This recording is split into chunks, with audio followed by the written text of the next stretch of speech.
नमस्कार, मैं हूं पवन त्यागी। हरियाणा में उपचुनाव हुए जिसमें आपको बताएं सिरसा जिले की एलाहाबाद सीट से अभय चौटाला विजयी घोषित हुए हैं। लेकिन इस विजय होने में अभय चौटाला की जितनी भी चालबाजी थी, जितनी चालाकी थी, वो धराशायी हो गई। और आपको बताएं कि इस चुनाव में जो किसान आंदोलन चल रहा था, उस किसान आंदोलन में राकेश टिकैत ने खुलकर ये अभय चौटाला का समर्थन किया था। इनडायरेक्टली कांग्रेस ने भी समर्थन किया था। और जो कांग्रेस ये सोच रही थी कि हम नंबर 1 पर आ सकते हैं किसान आंदोलन को चलाकर, कहीं ना कहीं किसान के नाम पर वहां लोगों को भड़काया जाए, किसानों को भड़काया जाए, लोगों को जाति में बांटा जाए। और कांग्रेस की एक तरह से मैं इसको ट्रायल कहूंगा, क्योंकि अभी पंजाब के चुनाव होने हैं, तो उनको लग रहा था कि ये एक उपचुनाव होगा, इसमें कांग्रेस का कैंडिडेट जीत जाएगा, उसके बाद माहौल बनेगा और पंजाब के लिए भी उनके लिए पॉजिटिव रहेगा। और ये जो किसान आंदोलन है, इसकी आड़ में ये पूरी स्क्रिप्ट लिखी गई थी। कांग्रेस खुलकर सामने नहीं आ रही थी, लेकिन अंदर अंदर उन्होंने समर्थन किया था, जिसमें पंजाब के विधायक ने तो ये तक कह दिया था कि इस पूरे आंदोलन की जो फंडिंग है वो कांग्रेस कर रही है। और इस बात को लेकर के आपको बताएं, जो पूर्व सीएम है, जो पंजाब के पूर्व सीएम रहे कैप्टन अमरिंदर सिंह, उन्होंने भी खुलासा किया था और उन्होंने कहा था कि यह आंदोलन पंजाब से चलकर दिल्ली के बॉर्डर पे जो पहुंचाया है वो कांग्रेस ने पहुंचाया। यानी कांग्रेस की एक पूरी चाल थी कि उपचुनाव में किसी तरह कांग्रेस के कैंडिडेट जीत जाएं, जिससे पूरे देश में एक माहौल बने। लेकिन हुआ उल्टा कि कांग्रेस के कैंडिडेट की जमानत भी जब्त हो गई। अब जमानत भी जब्त होना, एक इतनी बड़ी पार्टी जो देश में 70 साल शासन करती रही, जिसके युवराज घूम घूम कर पूरे देश में ये कहते हैं कि कांग्रेस की सरकार आएगी तो हम वैसा कर देंगे, हम ऐसा कर देंगे। जिस तरह से प्रियंका गांधी उत्तर प्रदेश में घूम रही है, वो किसान, गरीब, मजदूर, ये 3 वर्ड उनके हर भाषण में आपको सुनने को मिलेगा। और वो ये कहते हैं हमारी सरकार आएगी, तो एक वर्ड और ऐड कर रहे हैं आजकल, वो कहते हैं हम इतने रोजगार देंगे। यानी कांग्रेस जो 70 साल शासन में रही, आज वो रोजगार की बात कर रही है, वो किसान की बात कर रही है, वो गरीबी की बात कर रही है, वो मजदूरों की बात कर रही है। और ये सारे हथकंडों के अलावा किसान आंदोलन के नाम पर पिछले 10 महीने से जो माहौल बना रहे थे और जो कांग्रेस इस सारे आंदोलन को फंडिंग कर रही थी, जो खालिस्तानी एंगल भी सामने आया, सब कुछ ध्वस्त हो गया। और इस चुनाव में आपको बताएं, जिस भारतीय जनता पार्टी को टारगेट कर रहा था ये अभय चौटाला, और चैलेंज करने के लिए इन्होंने तो अपनी सीट से इस्तीफा दे दिया और इन्होंने कहा किसानों के साथ जो हो रहा है मैं इसके पक्ष में इस्तीफा दे रहा हूं।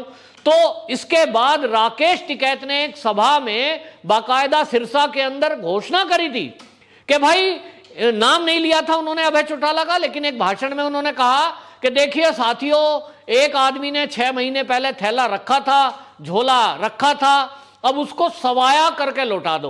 ये गांव की भाषा है कि किसी व्यक्ति ने थैला रखा था, माने उसने इस्तीफा दिया था। सवाया मतलब 1 किलो का 1.25 किलो, यानी उसको 25% बढ़ा के वापस कर दो। तो उम्मीद ये थी कि वोट बढ़ेंगी, लेकिन हुआ उल्टा कि वोट घटी। और वो तब जब किसान आंदोलन का पूरा दरमदार हरियाणा को लेकर था, पूरे आंदोलन किए गए, बीजेपी कैंडिडेटों को गांव में घुसने तक नहीं दिया गया, उनके ऊपर हमले तक हुए। और ये सब साजिश करी जा रही थी इसलिए कि खट्टर सरकार की पुलिस के द्वारा अगर बल प्रयोग हो गया तो उसको मुद्दा बनाए। जैसे हमने देखा भी कि करनाल में जिस तरह से किसानों ने लघु सचिवालय को घेरा था, उसके बाद उनकी जिद थी और उन्होंने नेशनल हाईवे बंद कर दिया। प्रशासन उसको खुलवाने के लिए आया तो पुलिस के ऊपर हमले किए गए, लाठी से, फावड़ों से और तलवारों से। उसके बाद बल प्रयोग हुआ, किस तरह से उसको मुद्दा बनाया गया। तो कांग्रेस की एक साजिश थी, एक चाल थी। और इसी तरह जो आरएलडी है, इन्होंने भी यही कोशिश की थी कि किसी तरह मुद्दा बन जाए। अब सारा कुछ सामने है, पंजाब के चुनाव अभी सर पर हैं।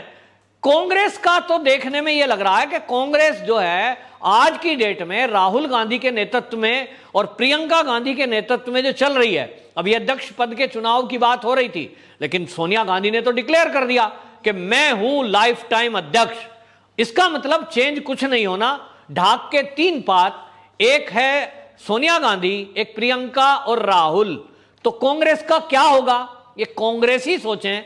लेकिन बहरहाल आपको बताएं, जो जमानत जब्त भाजपा वालों की कराने का सपना देख रहे थे, उन कांग्रेसियों का अब क्या हो गया है ये सब देख रहे हैं। और इसीलिए आपको बताएं, आने वाला चुनाव जो है वो सबसे बड़ा चुनाव होगा उत्तर प्रदेश का। और उत्तर प्रदेश में कांग्रेस की हालत इतनी खराब है कि जो बड़े बड़े चेहरे हैं वो चुनाव के काफी पहले कांग्रेस को छोड़कर इधर उधर जा चुके। जिनकी मानसिकता, जिनका विचारधारा भारतीय जनता पार्टी से नहीं मिलती, वो लोग समाजवादी में जा रहे हैं या बसपा में छोड़कर जा रहे हैं। लेकिन जिनकी विचारधारा हिंदुत्ववादी विचारधारा है, देश के विकास में काम करना चाहते हैं, वो ईमानदारी का जीवन जीना चाहते हैं, ईमानदार पूर्ण जो है राजनीति करना चाहते हैं, वो बीजेपी के साथ आ रहे हैं। क्योंकि भारतीय जनता पार्टी एक अनुशासित दल है, वहां कोई ऐसा व्यक्ति नहीं चलेगा कि जो ये सोच के आ रहा हो कि मुझे कुछ कमाना है, देश के लिए कुछ करना है, उस भावना से कोई आए तो वहां उसी का स्वागत है और वो उसी की दाल वहां गल सकती है। तो हम देख रहे हैं कि कांग्रेस का जो जनाधार है बिल्कुल खत्म सा हो गया है। और उत्तर प्रदेश के चुनाव में ये अभी आप देखेंगे कि कांग्रेस के कैंडिडेट इनको ढूंढने से नहीं मिलने हैं। टिकट ले लो, टिकट का बंटवारा कर देते हैं, कोई टिकट लेने वाला नहीं मिलेगा। और इसीलिए प्रियंका गांधी ने यूपी में घोषणा करी थी कि हम 30% जो है, 30 का बल्कि उन्होंने तो 40 बोल दिया, 40% हम महिलाओं को टिकट देंगे, क्योंकि पुरुष उनके पास है नहीं।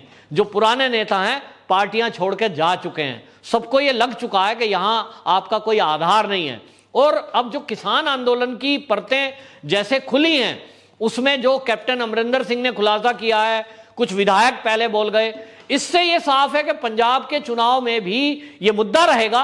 और स्थिति बिल्कुल क्लियर है, क्योंकि उपचुनाव जो हुआ है ये हरियाणा का, ये एक तरह का सैंपल है। क्योंकि आपको देखिए कि जो पंजाब का चुनाव होगा वो इस हरियाणा से भी ज्यादा कांग्रेस के लिए मुसीबत वाला है। क्योंकि कांग्रेस की सरकार के रहते जो वहां आपस में झगड़े हुए, जिस तरह के देश विरोधी खुलासे कैप्टन अमरिंदर सिंह ने किए कि भाई अध्यक्ष है तो इसका आईएसआई से संबंध है, चन्नी है तो इनके रहते ड्रोन आ रहे हैं, इस सबको जनता देख रही है।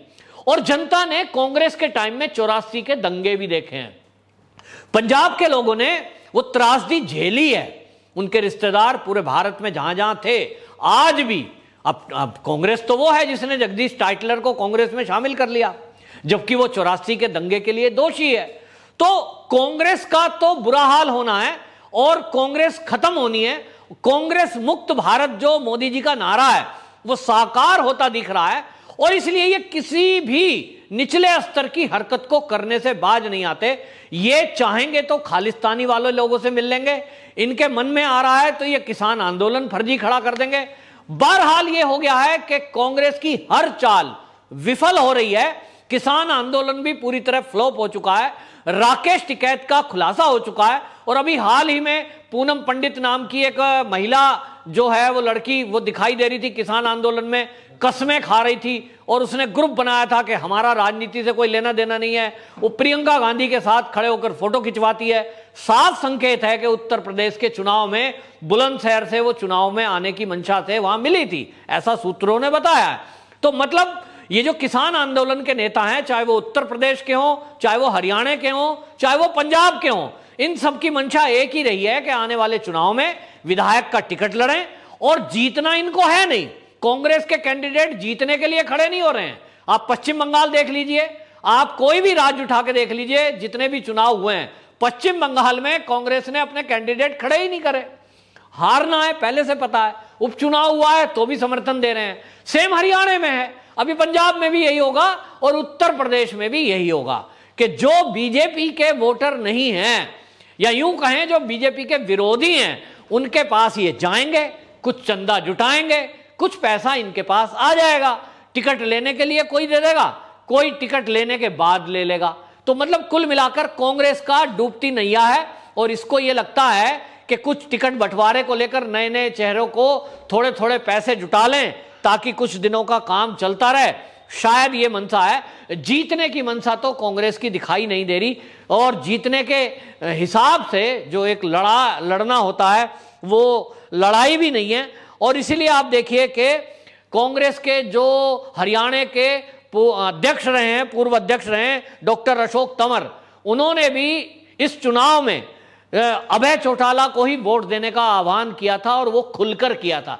यानी कांग्रेस एक तरह से दो फाड़ हो चुके हैं। एक वो हैं जो डूबती नाव में सवार हैं, वो उनको समझ नहीं आ रहा है, या यूं कहें उनको बुद्धि नहीं है कि वो डूबते जहाज में हैं, जब तक डूबेगा नहीं पूरी तरह वो वहीं रहेंगे, क्योंकि उनकी मजबूरी है। चापलूसी चाटुकारिता का अलावा उनको कुछ आता नहीं।